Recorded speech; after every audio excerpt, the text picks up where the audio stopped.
Here's a quick little watercolor lesson. The first thing you should do is get your brush wet and make an area on your paper wet as well. This is called a wet on wet painting in watercolor. So I'm also using the tray to help mix my color. That's what the lid is for. It has little separations in it so that you can separate different colors when you mix. I'm now putting some very transparent paint on my paper to show you what just a little bit of paint can do to the water. I'm going to make a value scale from the lightest orange to the darkest orange. Notice how when I want to make the orange darker, I add more paint. When it's lighter, there's more water. So the more water you have, the more transparent it will be. The more paint that you have, the more opaque it will be. When we first start out with watercolors, we want to build from from transparent to opaque. So we start off light and we go dark.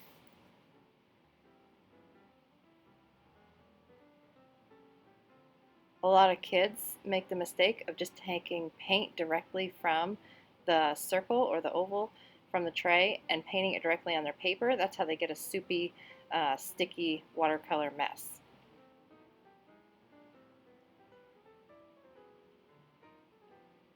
We're just doing a little experiment and playing around with the watercolors right now to get a feel for them and how they paint on the paper. Watercolor paper is made out of cotton instead of wood like regular paper, so it's more absorbent. If you make a mistake, you can use water and a Kleenex or tissue to help clean it up. So I put too much paint on and I want to take it off. All I have to do is blot my Kleenex on the paper and it takes part of it away.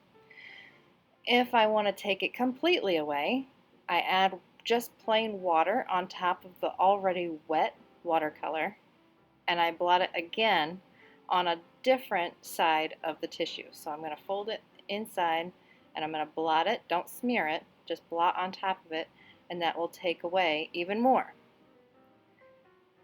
You got to kind of do it in layers, so the last time I do it, it will take all of it away. I just got to smear more plain water on my paper where I made the mistake and blot the rest of it away. It doesn't completely get rid of it, but it helps erase most of your mistakes. So if you make a mistake on watercolors, it's really easy to get rid of on the cotton paper that we're using.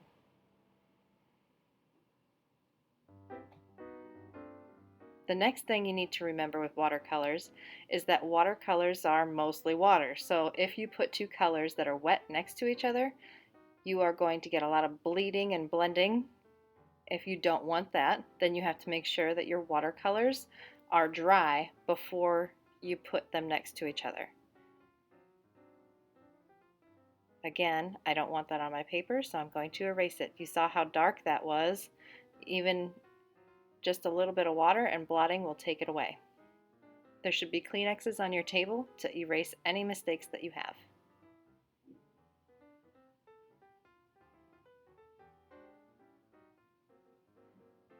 Remember at the beginning of the video I showed you how the tray at the top has different separations in it so that you can mix your colors. It's really nice to be able to mix your colors and then you can test them on the outside of your painting or on a separate piece of watercolor paper to see what your colors look like before you paint them on your pumpkin.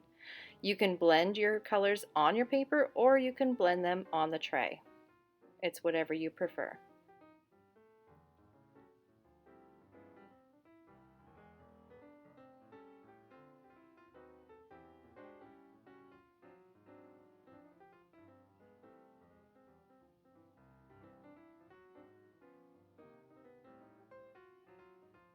If you accidentally get too much water on your paper, just blot, again, a clean tissue on top of it and soak it up. You don't want puddles of water on your paper. That will make a big mess.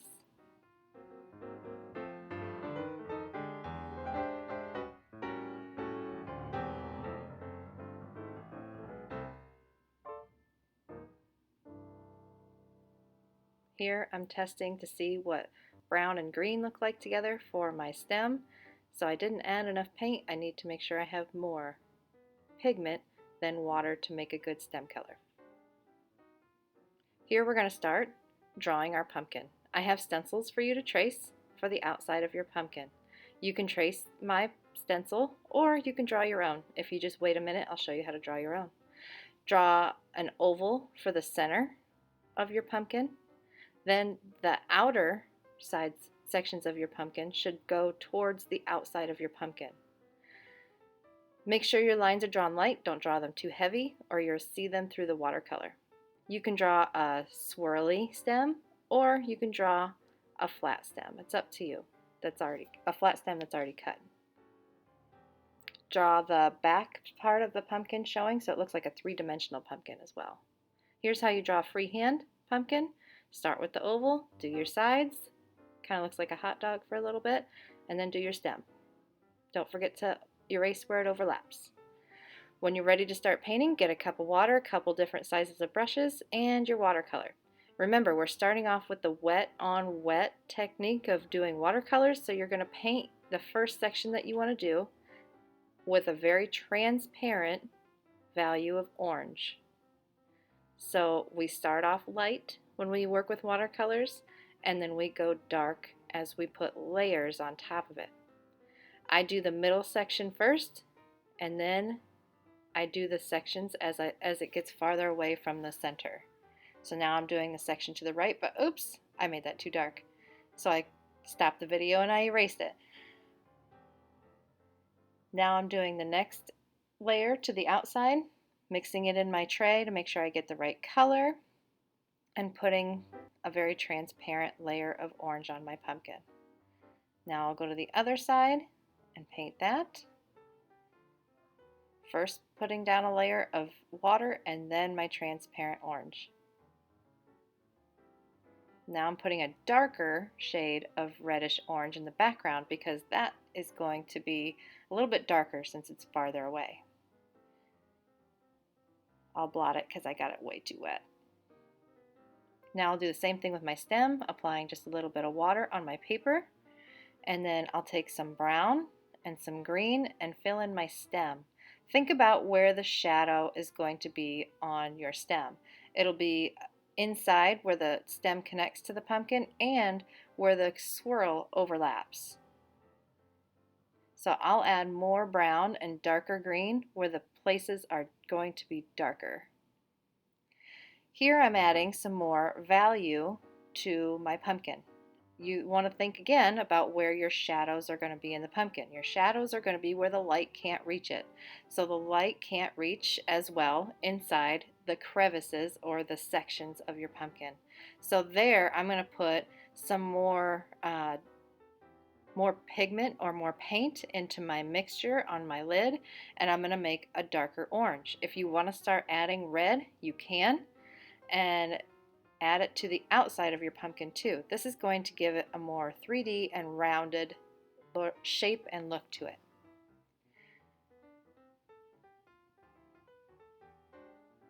Here I'm just taking some plain orange and red and filling in another layer and making it even darker on some of those sections. It's up to you to kind of see what you like and what you are what you think is looking good on your pumpkin, whether you want to add more shadows or leave it the way it is. If you like it more transparent, if you like it more brighter, then add more color. If you don't like it very bright, then leave it the very faint transparent look.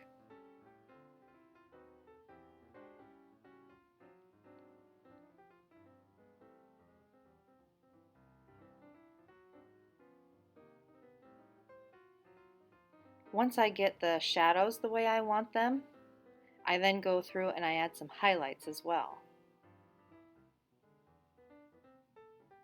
I'm sorry, my video got cut off on the bottom, so you can't see the bottom of my pumpkin right now.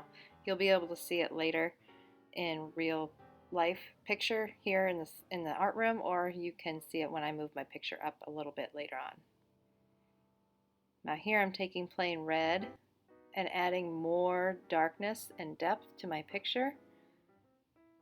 Again, that's your choice if you want it to be that dark or not.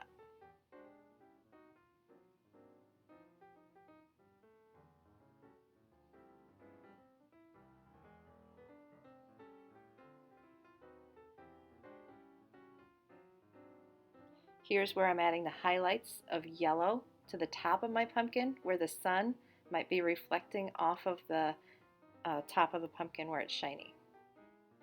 Use water to help blend your colors. Plain water will help you get your colors where you want them and help so you don't have streaks on your painting.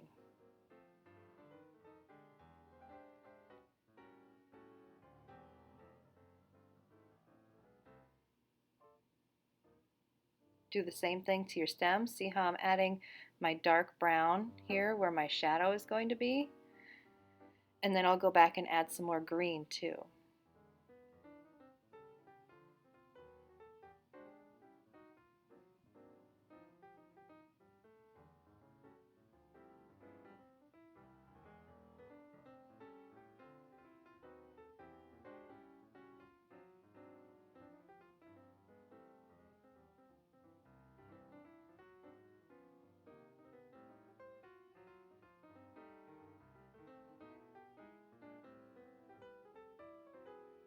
Now, once your painting is dried for about 10 minutes, you're going to need some carbon paper and one of my signs that already says Hello Fall on it.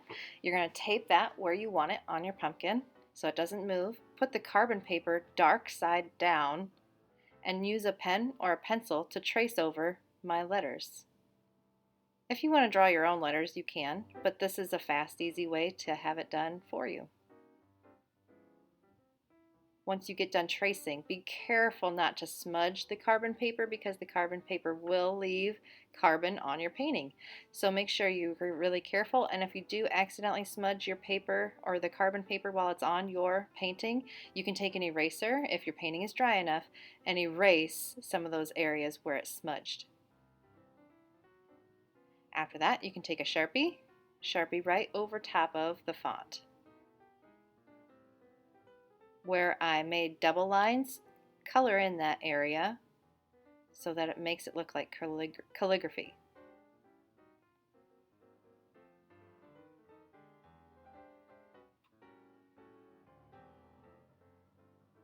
Once you're done with that, cut it out, use a glue stick to glue it down onto a piece of contact or cardboard cardstock that I have on the front table, and you are finished.